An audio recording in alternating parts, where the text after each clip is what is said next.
Bounce back टिकता है नहीं, ये सबसे बड़ा सवाल। ऐसे फिर निफ्टी की रणनीति भी शायद उस पर डिपेंडेंट होगी। आज अच्छा, कल हम वैसे स्लिप 23,900 के नीचे हुए थे, इवेंचुअली क्लोज 24,000 के ऊपर हुए, पर शायद वो फीका फीका सा रह गया। 24,100 24,200 के ऊपर की क्लोज की बात कई सारे एक्सपर्ट्स कर रहे थे। पर आज 200 पॉइंट ऊपर खुलने के इंडिकेशंस, तो हम शायद 24,200 के ऊपर की ट्रेजेक्टरी में खड़े होंगे जाके।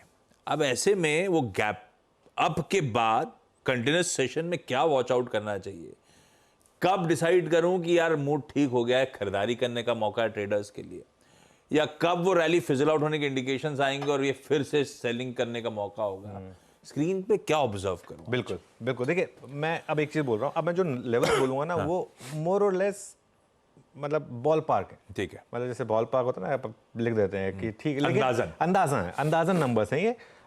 लेकिन आपको स्क्रीन बताएगी क्या करना है। पहली बात तो आपको रेजिस्टेंस मिलेगी 24,300 से 24,350। ये जो आपके स्क्रीन पर कल का ग्राफ है ना, इसमें देखिए आपको एक चीज बहुत क्लियरली दिखाई देगी। शुरू में ही 24,319 जो जहां पे दिख रहा है, वहीं पर हम खुले थे और 10 बजे एक बार हम वहां पर गए थे और बस वहां से कोलैप्स हो गए थे। तो दो बार मार्केट ने कोशिश की थी उस लेवल को होल्ड करने की, नहीं कर पाया। 24,300 से 24,350 कल का डबल टॉप, ये सबसे पहली रेजिस्टेंस है। इसको मुझे लग रहा है कि मार्केट अगर निकाल देगा तो 24,450 से 24,500 का डोर खुलेगा, जहां पर दो चीज़ें हैं। एक तो आपका ऑप्शन जोन है, सबसे ज़्यादा कॉल राइटर्स वहीं बैठे हैं, और दूसरा आपका 20 डेमा प्लेस्ड है। अच्छा, 20 डेमा की पावर होती है। 20 डेमा अगर ऑन द वे डाउन आपको नहीं बचा पाया, ऑन द वे अप आपके लिए रेजिस्टेंस बन जाता है बड़ी वाली। तो पहली ट्रेड तो ये होगी, अगर 24,350 फेल हो तो एक शॉर्ट करें 24,500 के स्टॉप लॉस के साथ। जैसा मैं कह रहा हूँ, आज आपके अंदर एक हिम्मत होनी चाहिए दोनों साइड की ट्रेड लेने की, अगर आप इंडेक्स ट्रेडर हैं। 24,350, अब इसका मतलब ये नहीं कि 24,350 डॉट हो, वो 24,320 हो सकता है, 24,370 हो सकता है, वो उस हिसाब से हो सकता है। लेकिन एक वो जोन है, उस जोन को अगर रिजेक्ट करे मार्केट तो एक सेल बनेगा आशीष, विथ 24,500 स्टॉप लॉस। वो सेल क्यों बनेगा? जो जो गैप अप में खरीदने की कोशिश करेंगे वो वही फिर बेच देंगे वापस। इसके लिए खरीदारी की आपने बात की कि क्या अहम लेवल होगा और कहाँ पर आपको खरीदारी करनी है।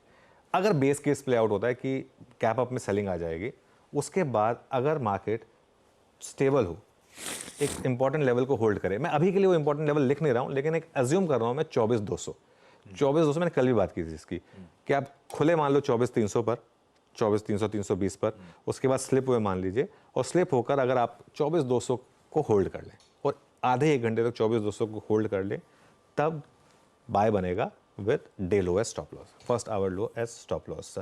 ये मैं क्यों कह रहा हूं? क्योंकि नॉर्मली बड़ी सेलिंग के बाद, बड़ी गिरावट के बाद, जहां इंडेक्स ऑलमोस्ट डे लो पर बंद हुआ हो, अगले दिन अगर कोई भी गैप अप हो तो उसमें एक बार के लिए सेलिंग आती है। अब वो सेलिंग 9:15 पर ही आ जाएगी, 9:30 पर आएगी, 9:45 पर आएगी, ये कहना थोड़ा टफ होता है। इसके लिए स्क्रीन को ऑब्जर्व करना जरूरी होता है। तो पहले तो अगर 24,350 60 रिजेक्ट हो तो सेल, फिर 24,500 स्टॉप, और उसके बाद नीचे लेवल पर अगर सपोर्ट मिले तो डे लो के स्टॉप के साथ बाय। तो दोनों तरफ की ट्रेड बेसिकली बनती है। सपोर्ट कहाँ पर मिलेगा आपको? 23,900 से 23,950 कल का लो, और 50 डेमा। आशीष, ये नहीं टूटना चाहिए। अगर ये टूट रहा है तो मतलब मार्केट का व्यू बहुत क्लियर है कि नहीं, अब ये मार्केट करेक्शन के लिए तैयार है, और इन दैट केस आपको बड़ा सपोर्ट मिलेगा सीधा फिर 23,400 से 23,500 पर, जहाँ की ऑप्शन राइटर्स का जोन है। खैर, उन लेवल्स के बाद अभी करना थोड़ा बेमानी होगा, क्योंकि आज लग रहा है कि मार्केट थोड़ा रिकवरी के मूड में है। तो एक बार देख लेते हैं रिकवरी टिक रही है नहीं टिक रही है। दोनों तरफ के ट्रेड्स हो सकते हैं। आपको लेवल्स को, बाजार के मूड भाव को जरा परखते रहना है। खैर, मदद करने के लिए कंटिन्यूस सेशन में होंगे, तब अपन ऑब्जर्व करते चलेंगे, लेकिन लेवल्स की कौन से हैं अदरवाइज वो आपकी स्क्रीन पे। निफ्टी बैंक 2 दिन से एचडीएफसी बैंक ने संभाला हुआ था, वो कल हुआ नहीं। कल तो खैर 12 के 12 कॉन्स्टिट्यूएंट्स इन रेड थे, और आज फिन निफ्टी यानी कि निफ्टी फाइनेंशियल सर्विसेज इंडेक्स की एक्सपायरी भी सामने खड़ी है, मंगलवार का दिन है। क्या लेवल्स यहाँ पे वॉच आउट करने हैं? देखिए, निफ्टी बैंक के साथ क्या तकलीफ हो गई है कि 10, 20 और 50 तीन मूविंग एवरेजेस के नीचे कल इसने बंद दिया, और इंट्राडे में तो 100 डेमा भी तोड़ दिया था इसने। हालांकि उसको फिर इसने बचा लिया क्लोजिंग पर। तो इंडेक्स तो वीक है। बस एक चीज़ जो हमने कल डिस्कस की थी कि बीच बीच में एचडीएफसी बैंक चलता रहता है, वो थोड़ा सा बचा लेता है, उसी की होप रहेगी। यहाँ पर पहले रेजिस्टेंस मिलेगी 5,500 टू 51,000। यहाँ पर आपका ऑप्शन जोन है, और यहाँ पर आपका 50 day exponential moving average placed है, और बड़ी रेजिस्टेंस मिलेगी उसके बाद 51,300 से 51,500, जहाँ पर आपके दो इंपॉर्टेंट एवरेजेस हैं, 10 और 20 डे एक्सपोनेंशियल मूविंग एवरेज। 50-700 से 50-800 का जोन अगर फेल हुआ, अब ये ज़रूरी नहीं है, मैं फिर कह रहा हूँ ये बॉल पार्क नंबर्स हैं, हो सकता है 50-500 ही हो जाए वो वहाँ पर। अगर ये लेवल्स फेल होने शुरू हुए तो एक सेल ट्रेड बनेगा, स्टॉप लॉस होगा फिर 51,000 का। अब अगर 50-700 से 800 के बीच के फेलियर पे बेच रहे हैं तो 51,000, 50-600-700 के उस पर बेच रहे हैं तो फिर वो थोड़ा स्टॉप लॉस भी कम हो जाएगा उसके हिसाब से। सपोर्ट कहाँ पर मिलेगा? फर्स्ट सपोर्ट 49,700 टू 49,850 बहुत क्रूशल लेवल है ये। यहाँ पर कल का लो प्लेस्ड है, यहाँ पर 100 day exponential moving average placed है, और बड़ा सपोर्ट मिलेगा 49,000 टू 49,500 जो कि आपका ऑप्शंस का जोन है। ये लेवल नहीं दिखे तो फिर प्रॉब्लम आएगी, 200 डे मूविंग एवरेज भी टेस्ट हो सकता है, लेकिन ये मेरा बेस केस नहीं है। बाय कहाँ करना है? मेरे ख्याल से पहले आधे घंटे वेट करें, स्टेबिलिटी अगर दिख रही हो तो डे लो के स्टॉप के साथ बाय करें, स्टेबिलिटी दिखे तभी, और एक लेवल के ऊपर मार्केट थोड़ा टाइम स्पेंड करे। ये ज़रूरी है देखना कि मार्केट टाइम स्पेंड कर रहा है नहीं कर रहा है एक लेवल के ऊपर। एक मैं इम्प्रॉम्प्टू थोड़ा सा निफ्टी आईटी की बात करना चाह रहा था, क्योंकि हमने निफ्टी और निफ्टी बैंक की तो हम नॉर्मली बात करते हैं। निफ्टी आईटी जो है उसने कल एक बड़ा ब्रेकडाउन दिखाया 3-3.5% का। यहाँ पर आपको एक चीज़ का ध्यान रखना है कि यहाँ पर थोड़ा सा आप केयरफुल रहें। मैं एक लेवल देख रहा था एक्चुअली, वो इम्पॉर्टेंट लेवल है उसके हिसाब से, क्योंकि नॉर्मली जो बुल मार्केट इंडेक्स होते हैं जैसे कि निफ्टी आईटी है, इस समय निफ्टी आईटी एक बुल मार्केट इंडेक्स में होता है, वहाँ पर सबसे पहले जो सपोर्ट आता है वो आता है 10 और 20 डेमा के बीच में।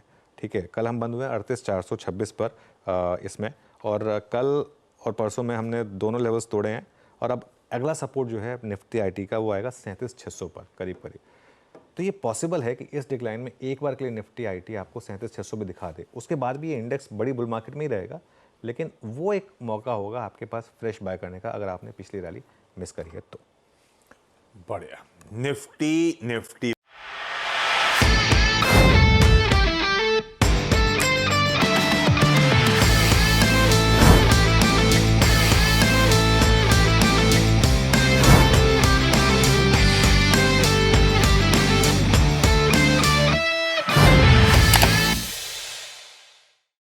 बता दें कि मनी कंट्रोल पर दिए गए विचार एक्सपर्ट्स के अपने निजी विचार होते हैं।